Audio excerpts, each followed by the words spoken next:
I'm on my way to meet Patrice Schneider of Sotheby's. She's going to show me a couple properties that she has on the market.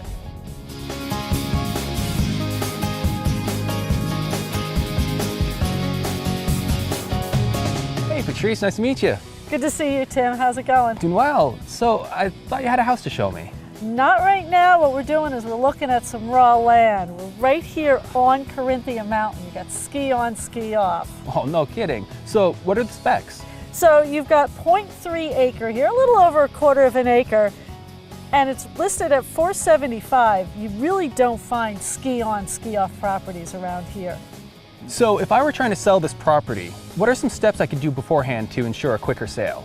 Well, some of the things you can do if you've got land locally that you want to sell is find out, can the property perk if it's not on sewer? And by perking, that means you've got someone who comes out and checks the soils to make sure that it will actually support a septic system.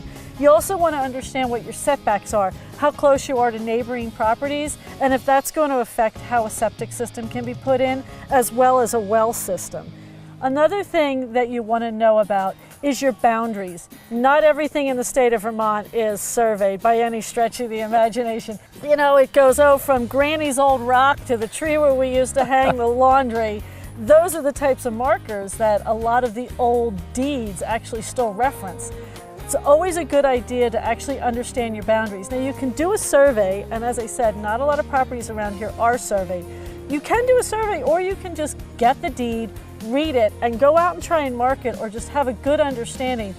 It's not unheard of to get through the whole process and discover that the piece of land you're trying to sell is really just a partial part of a big farm that had been parceled off over the years, and it just never got recorded properly with the town. That'll add to a buyer's costs because their attorney now has to go through that process, and it could delay selling a piece of land locally. So $475, it's right on the mountain. How do you go about getting that price? Well, of course, location, location, location. It's the old saying in real estate. Definitely that comes into play here. $475. One thing you have to understand, many of the ski mountains in the state of Vermont are actually national forest. And what happens is that the ski companies, or the companies like Peak, what they do is they actually own the infrastructure. They own the base lodges, they own the chairlifts and things like that. But they don't actually own the land. That's national forest. So for that reason, you don't find a lot of ski on, ski off, particularly not down here. That's what makes this property very unique, and any other property that gives you that advantage. Similar to things on Lake Raponda. Similarly, we don't have a lot of lakefront property here because Lake Whitingham, TransCanada owns and manages the property around it.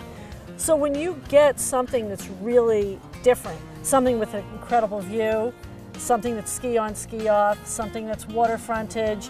There are some properties that are actually little islands. That, of course, is going to drive up a price. Basically, this is okay, not your average piece of land, but when you're looking at pricing a piece of land, you have to understand, does it have a view? Again, have you done the perk? Do you know if there can be a well? How many acres you have? Those types of things definitely come into play when you're starting to price a piece of land. And again, around here, proximity to the slopes is a big push. Yeah, I can see them right there. Yeah, you can. It's pretty fun, isn't it? This is very unique and very beautiful. Yeah.